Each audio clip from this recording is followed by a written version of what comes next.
Hi, boys and girls. It's Mrs. Royer. This is a recording, so you can see me, but I can't see you. I miss you very much, and I hope to be able to be together where we can see each other really soon. But let's read a book together. Who can remember the name of this story? Good work. The Girl Who Wore Too Much, a folktale from Thailand. The author of this story is Margaret MacDonald. So before we get started, we have some vocabulary, which remember is the fancy teacher word for words. So let's take a look at some of these. The first one is Thailand. Can you say Thailand? Good, Thailand. So Thailand means a country on the continent of Asia. Whew, what does that mean? So we live in the United States, which is on the continent of North America. So Thailand is a country on the continent of Asia. So those are kind of the same thing. It's just a country in a different place. Let's find another one. Showered. Can you say showered? Good. Showered. Now, sometimes that can mean like to get clean by standing up in the bathtub. It's not what it means in this story. Showered means to give a lot of something, like gifts. So in this story, it doesn't mean to get clean in the bathtub by standing up. It means to give a lot of something, like gifts. The next one, dainty. Can you say dainty? Good, dainty. That means small and cute. Dainty. It's a fun word. I like the way it sounds. Ooh, show off. Can you say show off? Good, show off. So that means to try to get everyone to look at something you have. So what do I have next to me here? Hey, look. I'm showing off my phone. Show off. Passin'. Can you say passin'? Good. A silk dress that girls and women in Thailand wear for special occasions. So you might remember from the last time we read The Girl Who Wore Too Much, she's wearing her passins to a dance. The next one, vain. Can you say vain? Good. And that's having too much pride, especially in the way that you look. Vain. Almost done. Proud. Can you say proud? Good. Feeling good about yourself or something you've done. Proud. A lot of words in this book. Stumbled. Can you say stumbled? Good. That means to trip. You tripped over something. Stumbled. Two more. Jealous. Can you say jealous? Good.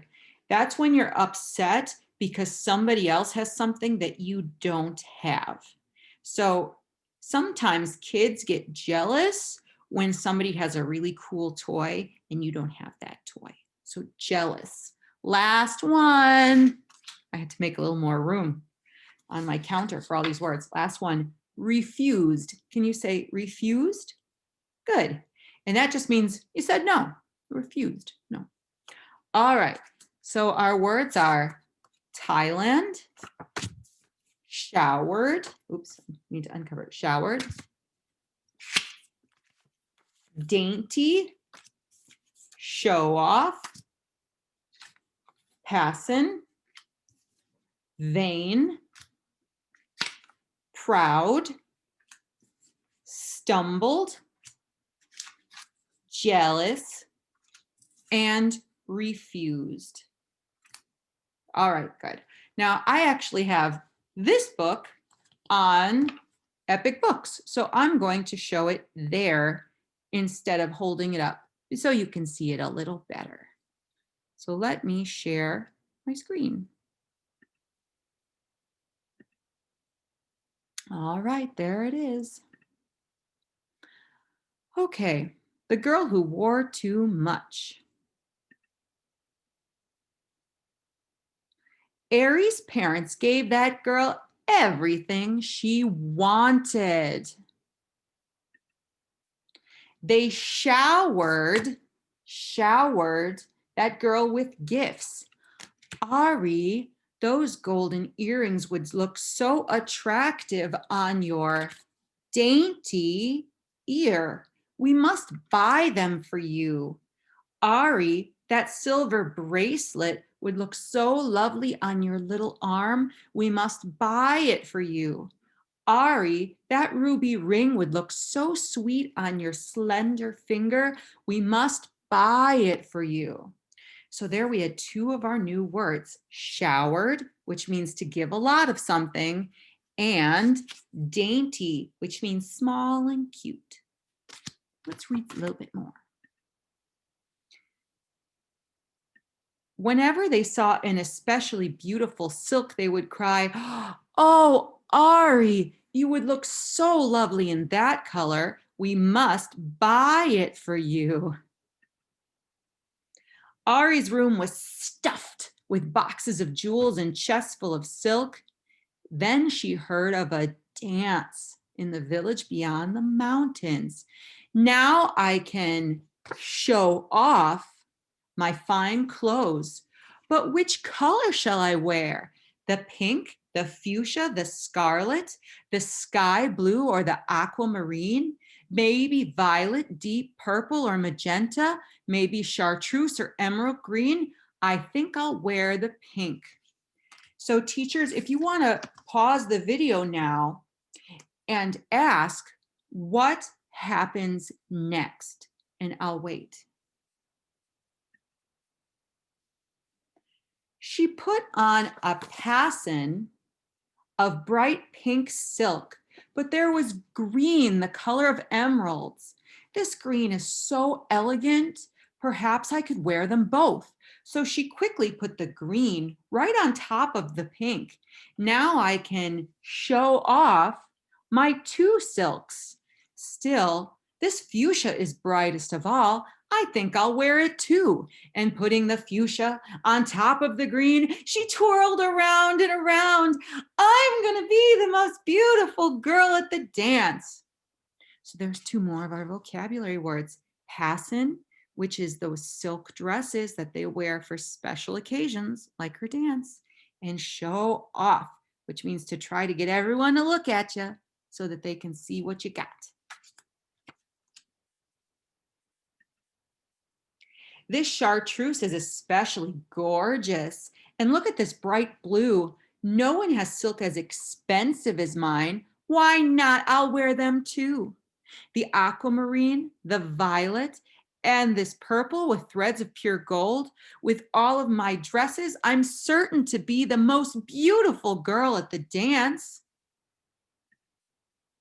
And putting dress over dress, that vain girl soon had chosen them all.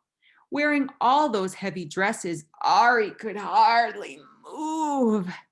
They are a bit heavy, but look at me, the most beautiful girl at the dance. So remember, vain means having too much pride in how you look. So if you'd like, you could pause again and try to guess what happens next. And look at her face.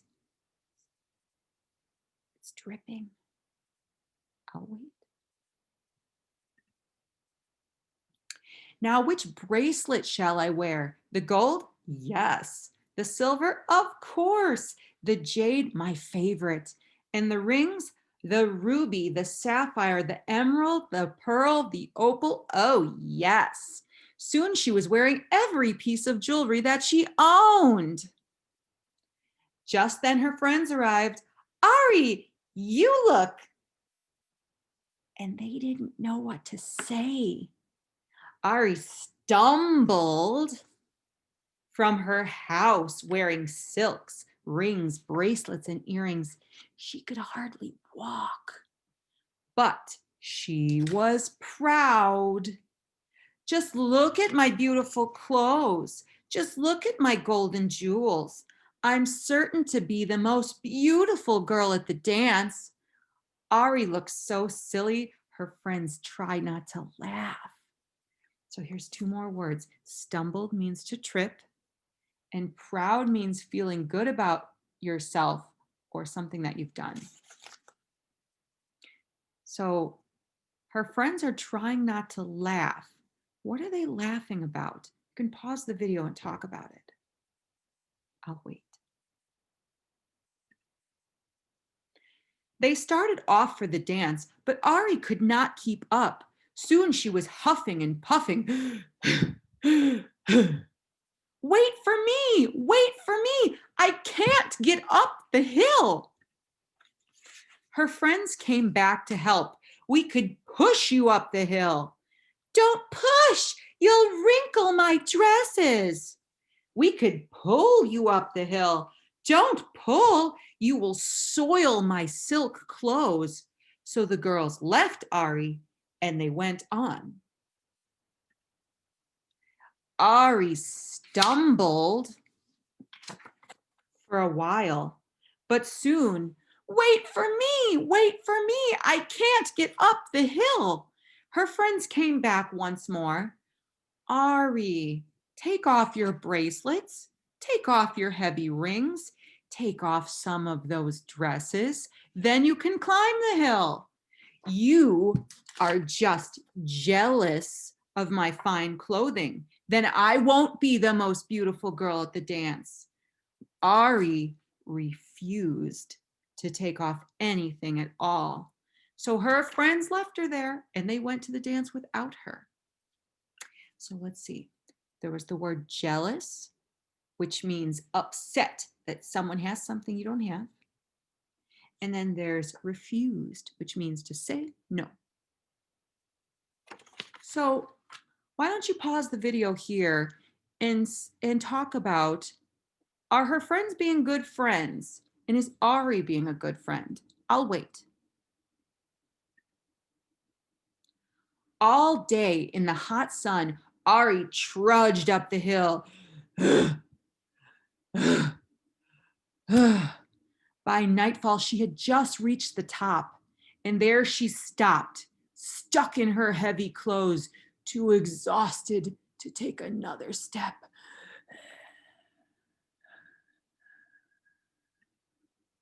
When her friends returned from the dance, Ari was still too tired to move.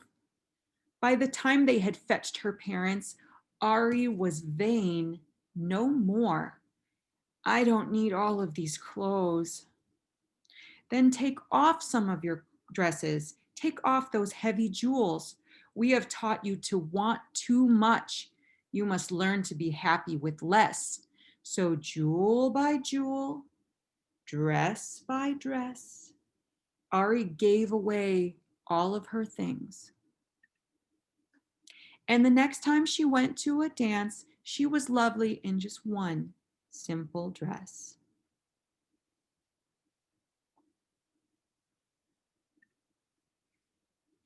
So I wonder what it means to have too much of something. How did Ari and her parents find out that she had too much? So I'd like you to talk about that with your teacher today, and I'm going to say goodbye. Bye-bye.